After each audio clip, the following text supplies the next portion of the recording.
RCOM, RHFL, RCFL, Reliance infrastructure limited மற்றும் Reliance power limited உள்ளிட்ட பல அனில் அம்பானி குழும நிறுவனங்களின் பண மோசடி தொடர்பாக அமலாக்கத்துறை விசாரணை நடத்தி வருகிறது.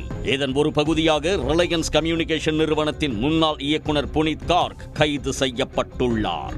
புனித் கார்க் ரிலையன்ஸ் கம்யூனிகேஷன்ஸ் நிறுவனத்தில் 20 ஆண்டுகள் முக்கிய பொறுப்புகளை வகித்துள்ளார். 2017 ஆண்டு அக்டோபரில் அவர் RCOM நிறுவனத்தின் எக்ஸிகியூட்டிவ் டைரக்டராக நியமிக்கப்பட்டார். அதன் பின்னர் 2019 ஏப்ரல் முதல் 2025 ஏப்ரல் வரை நான் எக்ஸிகியூட்டிவ் டைரக்டராகவும் பணியாற்றினார்.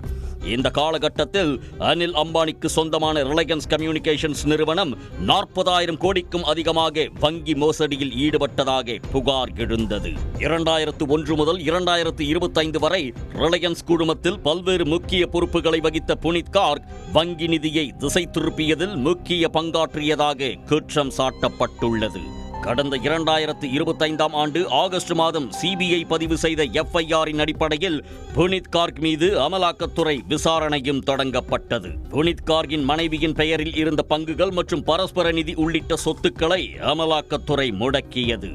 இதன் தொடர்பாக புனித் கார்கை அமலாக்கத்துறை வெள்ளிக்கிழமை கைது செய்தது. வங்கிகளிடமிருந்து கடன் வாங்கப்பட்ட பணத்தை சுமார் 13,600 கோடி ரூபாய் அளவுக்கு கடன்களுக்காகவும் ரூபாய் 12,600 கோடிக்கு மேலாக தொடர்புடைய இதர நிறுவனங்களுக்கும் சட்டவிரோதமாக திசை திருப்பியதாக அமலாக்கத்துறை தெரிவித்துள்ளது. நியூயார்க்கின் மேன்ஹாட்டனில் 70 கோடி ரூபாய் மதிப்பிலான சொகுசு அடுக்குமாடி குடியிருப்பை வாங்கியதோடு அதனை தற்காலிக தீர்வாணையத்தின் அனுமதியின்றி துபாயைச் சேர்ந்த ஒரு நிறுவனத்தின் மூலம் ரகசியமாக விற்று பணத்தை சுருட்டியதும் கண்டுபிடிக்கப்பட்டுள்ளது.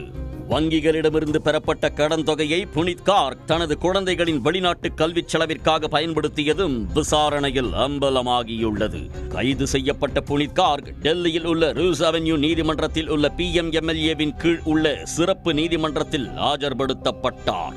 9 நாட்கள் காவலில் வைக்க அமலாக்கத்துறைக்கு நீதிமன்றம் அனுமதி அளித்தது.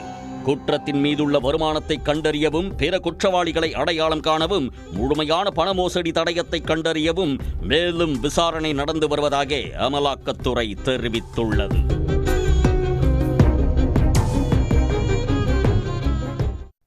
உடனுக்குடன் செய்திகளை தெரிந்து கொள்ள சன் நியூஸ் பெல் ஐகானை கிளிக் பண்ணுங்க.